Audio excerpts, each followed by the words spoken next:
Oh my gosh. I know. As long as Lamar Jackson doesn't play, I don't think there'll be too much of an uproar. But if Lamar Jackson plays, then half of Twitter, especially related to what happened to the Denver Broncos, is going to be wanting to burn the NFL at the stake. So Oh, absolutely. Yeah, I still don't understand. I mean, I understand why they couldn't move it and why it's two different situations, but that's rough. Yeah. yeah, it's definitely rough, and that game was bad. I wanted to sort of watch it, to see Taysom Hill, and I was just like, the only reason you're doing well, dude, is like Latavius Murray's helping you out, and then the defense is just killing it. So Yeah. I mean, without those two rushing touchdowns with Taysom, right? What? yeah, Yeah, he's killing Alvin Kamara, slowly killing him. yeah, that's another guy. That's another guy. I don't know what to do with him. I've tried to actually trade him in teams where I'm not necessarily a contender. For some reason, no one wanted Kamara because he's 25. I mean, that's ridiculous, first of all. But now I definitely can't trade him because no one's going to think of him as a contending piece anymore unless Breeze comes back. Yeah, I'm with you. So it sucks. Luckily, I don't have any contending teams with Kamara on them, or Kamara. Luckily. Yeah. All right, we're going to get right into this. Again, just as long as it takes. All right, I'll go ahead and... Oh, we're already recording. All right. What is up, everyone? Welcome to episode 2 of the Snake in the Draft Patreon podcast. I'm your host, Jacob Vines. You can find me on Twitter at jsnake_DFF. You probably are listening to the main podcast account episode that's going to release on either Tuesday or Wednesday. And so now we're going to have Marvin Elequin on the Patreon podcast. And we're going to talk about his 2021 offseason strategy. So thanks again for coming on, Marvin. Let's get actually right into the show because everybody sort of heard how you're doing and how we're both sort of like about everything going on in fantasy football. It's all wild. So let's get into the fun of the offseason. So my first question is, what do you do immediately after the fantasy football playoffs to help set your team up for either 2021 or 2022 if you decide to do a rebuild? Yeah, that's so it's, one thing I do want to mention, before anything, I feel like this year's been so crazy that if you took a break right after that and just decide to enjoy football and the playoffs, actual NFL playoffs, do it, because I feel like this season has taken so much out of us. It's just been stressful. But eventually you have to evaluate your team. You have to look at where you stack up against your competitors. And that's really the first thing I do. I look at all the teams in the league, look at their record or past record, look at their picks, positional strengths, and then try to rank those teams and see where they stand and where I stand relative to that.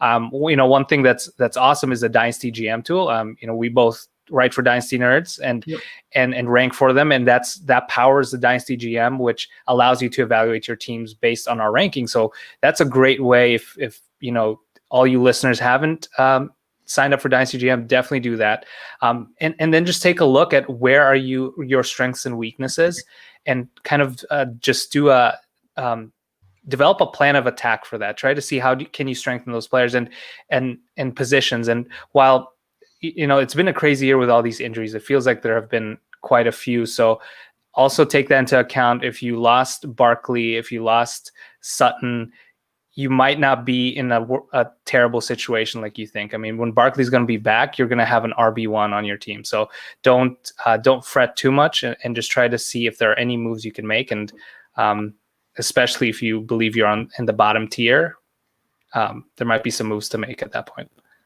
Yeah, I do like you mentioning the Dynasty GM tool because there was one league that I thought, I can sort of force my way into the playoffs. It was a 14-team league. I botched like 3 picks in the draft, and they just didn't work out because it was the draft that happened in February. And I'm never doing a league that drafts before before the rookie draft and during free agency, because all it takes is a couple of moves to happen. Like I was there, to talk about Phillip Rivers going to the Colts, and I was like, that's not going to happen. It'll be Jacoby Brissett another year, and I picked him in the 9th.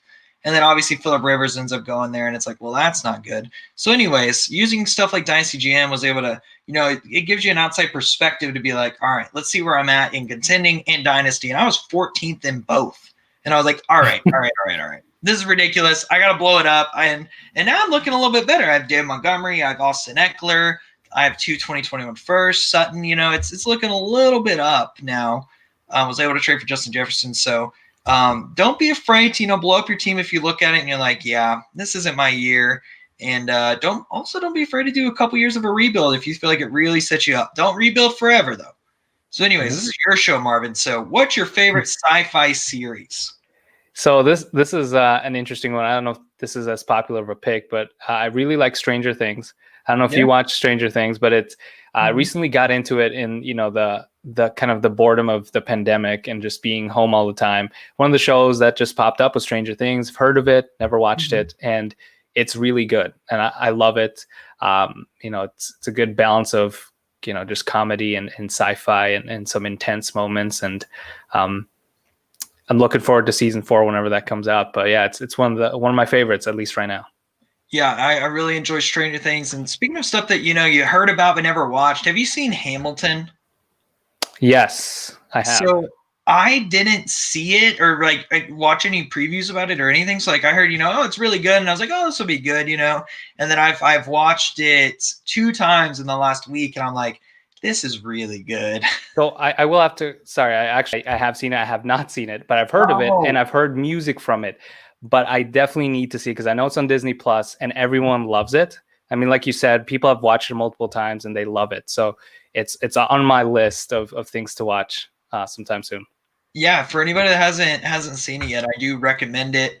It's honestly something you just put in the background too, because like you said, like the music is enjoyable to listen to, and I will recommend like sit down and watch the whole 2 hours and 40 minutes of it at least one time, and then you can just sort of leave it in the background, and it has the comedy parts and the serious, and obviously it's more of a musical style, which if you like more upbeat hip hop-ish music, that's sort of the genre I'd put the Hamilton musical in, which is interesting because it's about Alexander Hamilton back in Revolutionary War time. So it's a nice change. I enjoy it a lot. I think it sort of makes history a little bit more fun.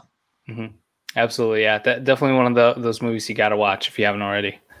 Yeah. So now going back to fantasy football, do you have a certain way you evaluate your dynasty teams to see if you need to retool? As in like a 1 year, like sort of fix it up, sort of like if you have a home, there's a couple of doors that are messed up, you fix the doors, or if you just need to blow up the house and just rebuild it all together. How do you evaluate your teams? Yeah, so I take a look. We kind of talked about already, just taking a look at your strengths and weaknesses, but specifically at certain players, what I like to look at is just opportunity, plain old opportunity. If they are one of the players that receives a lot of the targets, the air yards, the opportunity share for running backs, if they're one of those players, then that's good. First of all, that's good, and then second of all, were they efficient with those touches? Because I think that kind of tells you if they got the workload, they're efficient, that it'll continue to be a part of that offense and be a big part of that offense. If that player is not, if I look at my roster and I have a lot of players that might lose opportunity coming up in 2021 because of free agency or something like that, then that tells me, okay, I think it's time to trade some of these guys while they still have value. Because in the end, carries and targets really carry the most value for these players. And that's part of the reason why I base a lot of my just evaluation on that. And like you said, don't be afraid to trade these guys away. Don't be afraid to trade guys who maybe had the workload but weren't efficient. It's especially if you can gain multiple pieces in return. I think it's the hardest part is letting go of players that have had name values, but they've kind of declined. So Zeke might be one of those guys, right? But you might be looking at a trade with Zeke in 2 years from now, and you might be thankful that you traded him away for 2021 firsts. So it's all about perspective, and I think the offer that you get and how you go about it.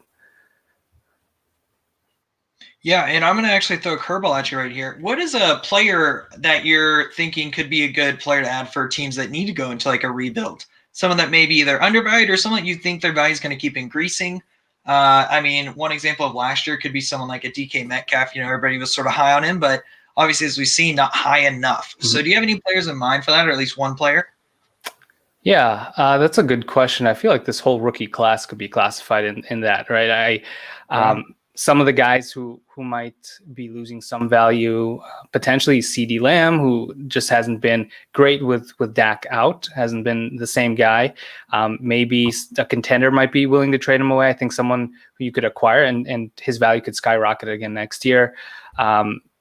Just thinking about guys like Jalen Reagor, Denzel Mims specifically, who's received all the opportunity, but is just in a really tough situation. Guys, both of those guys, Reagor and Mims, I think are great trade targets right now, because they'll be focal points of their offenses in 2021. But we just haven't seen them explode like a Jefferson or a Higgins yet. Yeah, I like those calls because CD Lamb's currently undervalued slightly, and Mims is someone that should honestly be a buy for every league, except for if you're in a league that someone really really likes him. But I like that. So now going into beyond this sort of first month of evaluating your team, do you take any moves before the NFL free agency occurs to put yourself ahead? Like some examples from last year, trading for Teddy Bridgewater before he's on a team, and sort of take that risk on a player before there's certainty because you can get him usually a little bit cheaper.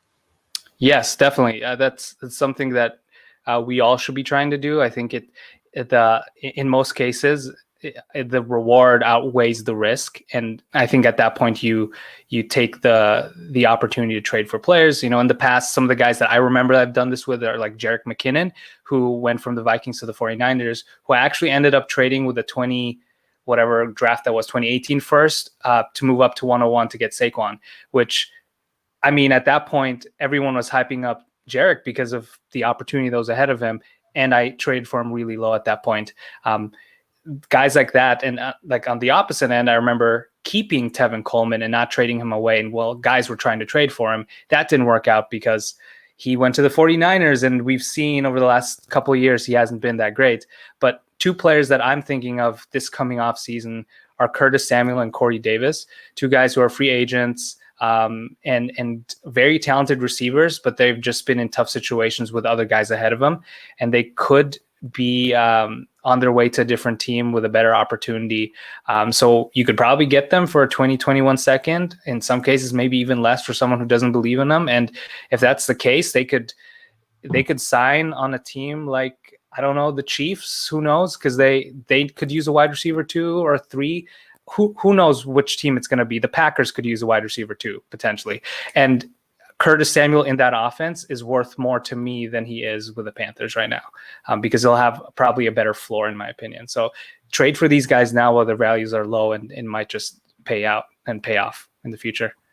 Yeah, I like the Curtis Samuel, Corey Davis call. I think that they're both, pretty low in value. Curtis Samuel's had a couple of good weeks. I'd say, I think it's like he had 3 weeks in a row where he's doing really well, but in general, everybody's gonna, when can I exactly start him? And I agree. And once they move to a different team, I like it. So what is your favorite color? So I think it's still dark blue. That's what it was like years ago. Okay. When I remember answering some of these questions, but yeah, dark blue probably is it. I feel like I have a lot of blue, just blue t-shirts and stuff, and that's just, I guess that's what my favorite color is, and I just gravitate towards that. Nice. What's your favorite type of pie? Favorite type of pie is apple pie. So Nice. My wife makes really good apple pie, and we didn't actually make one this year, which I'm really disappointed. And we'll have to do that sometime. But that's one of my favorite pies. I think anything fruit related, I think I'm pretty much on board with. What about you? I would have to go with, my brother makes a chocolate pecan pie. And it's actually really good. Yeah. Okay. So I'll have to go with that one for now. But I prefer the fruit pies versus like the pumpkin pies, which is actually a switch because I used to really like pumpkin pies, but I think it's just just a little bit different texture and a little bit more enjoyable to me to do some of those like apple pies and stuff like that. Yeah. Yeah, I totally forgot about like pecan pies and chocolate pies. Those are really good too. So yeah, I mean, honestly, it's a pie is pretty good. In general, yep. So now going into the rookie draft, we're hitting May.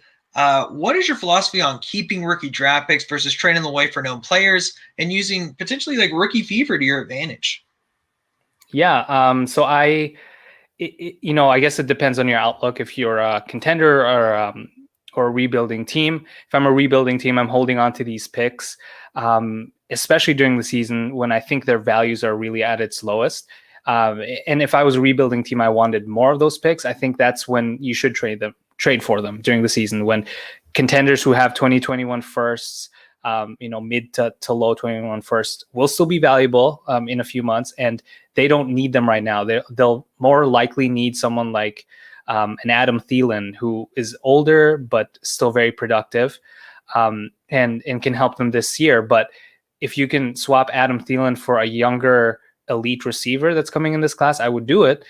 So those are the trades that I would look to make and acquire during the season, is those picks. And then I would hold on to them all the way up until the NFL draft, and even after that, because people are going to freak out. Like you said, the rookie fever, they're going to love all these guys. They're all going to, we're all going to think they're going to be wide receiver ones and running back ones. And we're going to want those picks desperately. And so that's the point where you can trade some of these guys for some proven vets if you're trying to go for it. But you can trade them before if you can get a deal done that'll help you, if you think it's something you can't refuse. But the most value, at least, will come during the draft when you're drafting these rookies. Yeah, I agree. It's during the draft, potentially. Like I always say, like a couple days before, because I made some trades in. Yeah, I think it was like beginning of April, whenever I should have just held on to the picks, waited it out. Don't get impatient. So yeah, live and learn. That was something I did last year, and definitely return on investment was not as much as I wish it was. So, all right, Marvin, what's your favorite holiday food? So really, it's mashed potatoes. I mean, if we're just talking about this past holiday, I feel like I sometimes have that for Christmas too. But in general, just mashed potatoes is really good. It's just, nothing too amazing, but it's just steady and always performs really well. And it's just consistent. It's old reliable. It's old reliable, exactly. So you can eat it with anything, chicken, turkey, ham, and I think it's delicious. So that's my pick. I'm with you in that. Mashed potatoes is something that is not appreciated as much as it should be. My grandmother, she'll add, I think it used to be actually Miracle Whip, but she now I think does like heavy cream or something. So it whips it up a little bit more. So it's a little bit more spongy, I guess is the best term for that. And so it's not quite as dry and sort of, what's a good example of, like, I don't know if anybody knows like Chicken Express or any of those places that you get chicken, the mashed potatoes, and like you have to add the gravy on top of the mashed potatoes or else it's not good. So luckily, it's not like that. But yeah, mashed potatoes is great. I'm with you. Yeah, that's how mashed potatoes are good, is if you don't even need gravy on it and just so creamy and delicious. That's how it's good. And gravy on top of that is just kind of the, I guess it's just gravy on top of it. So. All right. When do you start to look at your starting lineup to make it more balanced so you can start to do that best lineup possible every week? I think we both agree it's after the NFL draft, but do you wait until August? Do you do it throughout the offseason? What do you look for? Yeah, I think it's I try to avoid looking at my lineup and my starting lineup until maybe August or so. And at that point, I'm going to make trades to fill holes if there are any. Because during the offseason, when I try to make trades, I mainly focus on getting value. Guys who I think could maintain value and be solid contributors this year, or guys that could increase in value at some point during the season. So at that point, I'm not looking at how many running backs I have to some extent. I mean, I don't want to trade all my running backs away, but if I can get a value on a wide receiver, but I have a need at running back, I'm still going to make that trade. And then come August, when some of these values and players have increased, then you can easily fill in holes, because during the season and even right before that, people are willing to trade if you're in an active league, and you'll always find a way to, find and boost your lineup if you need to. So it's easier said than done, because trading can be addictive sometimes, and I want to move guys and try to, tinker with my lineup, but I try not to until later in the offseason. Yeah, and I think you mentioned a good term, like active league. If you're in a league that's not active and you don't like it, leave the league. It's not worth it being in anything fantasy football related if it's not fun. It's a hobby that we do, that we have fun with. There's a couple leagues I'll be leaving, and it's just because it's the scoring and how everything is run is not exactly how I like it. And I also joined way too many. Obviously the goal is to not do that again. And the plan is, stay within like 12-ish leagues max. I joined way too many redraft leagues. I'm at like 25, which like over half of Oh those my are gosh. redraft. And I'm at half of that, and I think that's too much. Oh, like the only reason I get through it is I use there's a Fantasy Pros, there's this thing called My Playbook, and you're able to get it for relatively cheap if you use their they have like a thing through DraftKings or stuff like that it's like I think $10 for it. And it really helps like with like setting your lineups and a little bit with waiver, not so much. But yeah, it's definitely helped me not drown too much, but still setting my lineup and setting the waiver wire is a chore. And even like this last week for me, I lost track of time and it was 11:55 and I didn't like finalize that I changed all my lineups and I was like going through it and I was like, oh, it's 12 o'clock. I wasn't able to put Austin Eckler in when I wanted to put him in this league. And then another league, I left Tua in a super flex spot and I was like, huh, well, we'll see what happens. And I actually ended up winning that league with Tua not playing. So look at that. You can win every once in a while, but try to, set your lineups. Yeah. So now the absolute most important question for you, Marvin. Do you like iPhone or Android? So I'm an iPhone guy. I use mostly Apple products in my house, and I think they kind of suck you in because you get one and they all kind of work together really well. So I've been sucked into that for the last 8 years now, and I've had an iPhone since. But I don't exclusively use iPhones. I actually have I do use Windows as well because that's just easier to do work with and all that stuff. So, but for the ease of listening to music or just browsing or whatever, iPhones are just, to me, better. So I don't know. Are you an iPhone guy? Maybe I just offended you. I hope I didn't. No, I'm an iPhone guy as well. I think the ease of use is always nice, and I mean you can make Androids as easy to use as you can, but yeah, the interconnectiveness to where you can have your iPhone connect to your Mac, which I don't have a Mac, I have a PC, but my next computer is going to be a Mac, and the main thing is Macs are like $2,000 to $3,000, so they're a little bit pricey, but they do last forever from what I've heard. So exactly. I'm an iPhone guy. I think that it's just a little bit simpler, and some people don't like the simplicity of it, and that's okay. We're all a little different. I'm not gonna tell you how to work your phone, except for if your phone's having issues, or if I don't see the little blue thing when I text you. I don't know. I just sort of a little bit of judgment there. Do you feel me on that, Marvin? Just a pinch. Yeah, there's a little bit of judgment. You're just like, what are you doing with an Android phone? And you don't get that whole, the delivered little right? You notification. Don't know if you read it. Like I have like half my family has Androids, and I'm like, guys, let's get with the 21st century right now. Come on. Yeah. And we talk so much mess back and forth because my dad has an Android, and he's like, oh, well, at least mine's not giving me updates that eventually ruin my phones, by making it where you didn't get too much. I'm like, all right, touche. Yeah. You win that one there. Exactly. There are pros and cons for both, right? That's true. Yeah. Just do what you like. In general with life, as long as it's not harming people, do what you like. So everybody, if you listen to the main podcast, you heard that Marvin has a weekly article with the Fantasy Footballers. Also, check out his rankings and any articles that he does with Dynasty Nerds. Thank you all for listening to episode 2 of the Snake in the Draft Patreon. If there's a topic you want me to cover, please send me a message so I can get on it. I'm excited to grow the Patreon page and offer more content than ever. Y'all are great, and let's finish out the season strong and win some championships.